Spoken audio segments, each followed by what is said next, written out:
Hey gamers, this is Steven for GamerSE.com.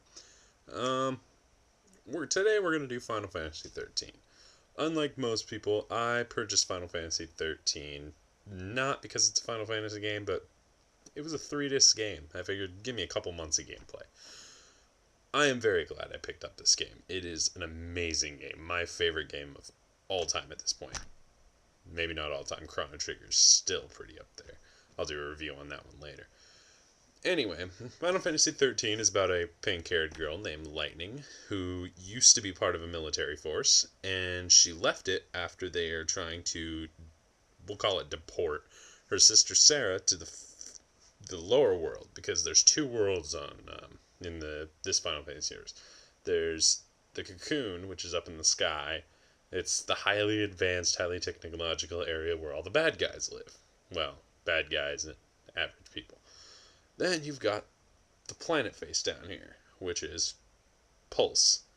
Pulse is primal. There is no technology anywhere to be found on this planet. There's one area where you find a little robot that kind of looks like Wall-E, which is kind of funny.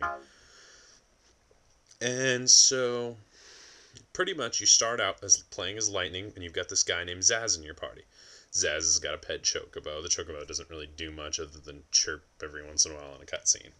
So anyway, you're going through and you're on a train. The train, you attack the people on the train, and pretty much push comes to shove, and you end up jumping out of the train. Once you're out of the train, you make your way across this field, and once you hit the ending point of that area, you go into a cutscene and you start playing as another member of your team. I believe it goes Lightning, Zaz, Snow, Hope, Vanille. Eventually, they all meet up and they get their asses kicked by this giant fal'Cie dude. Because Sarah turned into a crystal and these things are coming out of nowhere.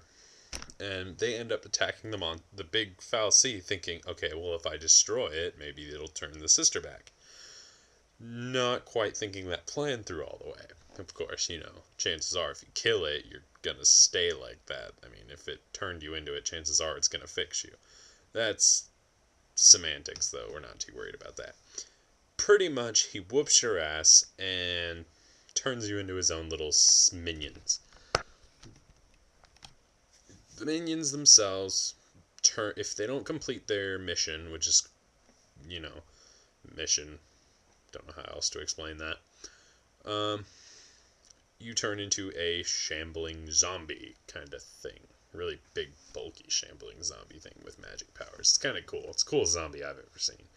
Anyway, and if you do complete your mission, you turn into a giant crystal. So either way, it's kind of lose-lose in that situation. But I'd rather be a crystal than a zombie. Just saying. Don't have to taste flesh all the time and be out of control of my body. Anyway, so as you're progressing through the game, you meet up with a few other people, make some new friends, new enemies, more new friends, more new enemies, then more enemies, then more enemy. You get the point. Anyway, as you're progressing through these places, Cocoon and Pulse are really, really different. Cocoon is a highly technologically advanced society that's run by these supposed good fal'Cie. These good fal'Cie take care of the sunlight, the growth of the plants, the water, blah, blah, blah, blah, blah. Anyway, so pretty much you get sent down to Pulse, the land below, and you're to go through there and you're trying to level up your Crystarium points, because there's no leveling up in this game. You really just earn points and kind of allocate the points to wherever you need them. You get 6 role classes in this thing. You start out with 3 for each character. Well, technically you start out with none, and then as you progress, you get 3 for each character.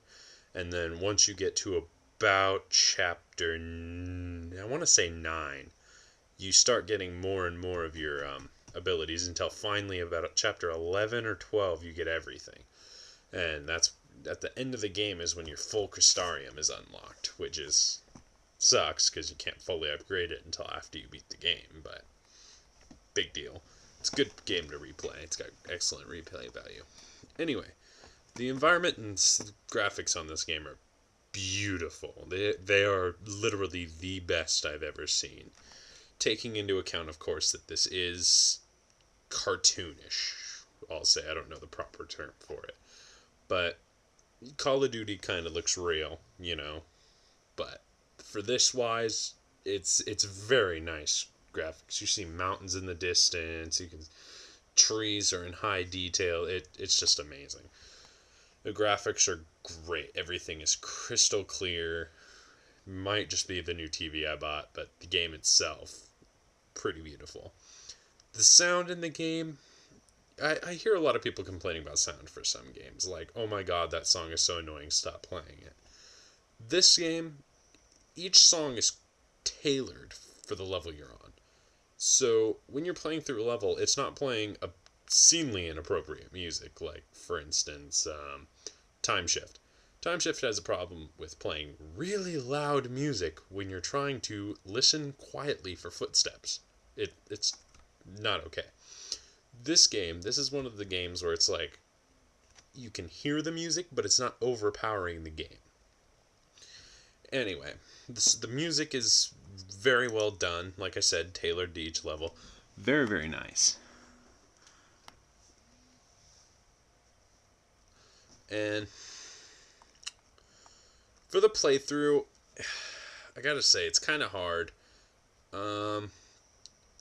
Well, okay, the game's very easy up till chapter 11. Pretty much all through there, I died total of 7 times, max. By the way, that's another negative point that I don't have in my review. When you die, it doesn't matter if your other 2 people die, but if your main leader dies, you lose the entire game.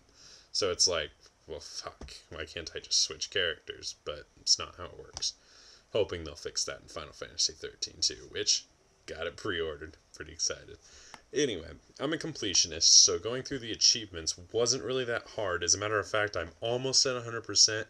Can't quite get the last 2 because my characters are a little stronger than they should be at this point, which caused the time that I have to beat them for a 5-star record to drop down to 13 seconds. And the final Sea Stone mission that I need to beat is actually, I need to beat it in 13 seconds, and he has a shield that lasts for 8. So it makes it very, very, very, very hard. So each disc gave me about I'd say a day's worth of play, actually. One and 2 gave me 2 days, 2 to 4 days worth, because I was going back and I was trying to find all the chests, which chest finding is a problem in this game because you can't, once you miss something, you can't go back to get it, and one of the achievements in the game is you have to have held every item. There's some items that you actually have to go find to be able to hold it. So, yeah.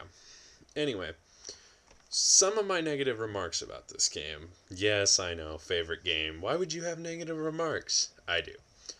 So, one of the remarks I already went over with you is that final achievement where when your characters are too strong, it lowers your battle duration time to 13 seconds. 12 if you don't have the gold watch item.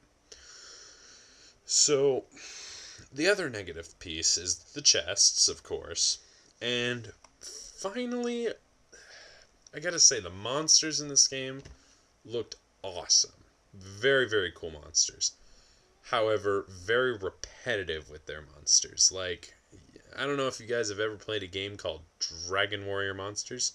Maybe I'm dating myself a little bit, but I was playing back when it was like 1 and 2 and 3 or whatever with the monsters. Anyway, a lot of the monsters in that game were just the same monster restyled a little bit. Like, different color, different hat, you know. Final Fantasy 13 does this a lot. I think there's a total of maybe 20 or 30 enemies in the game, and you fight probably 10 to 20 different versions of each monster, different colors, different shell structure, blah, blah, blah, blah, blah. Anyway, for instance, the Behemoth Kings, you fight those things a lot throughout the game. The Behemoth Kings themselves gain new abilities when you fight them, but they generally look identical to each other. Like, the first one you ever fight is a robot, and it's got the same shape as a regular one. And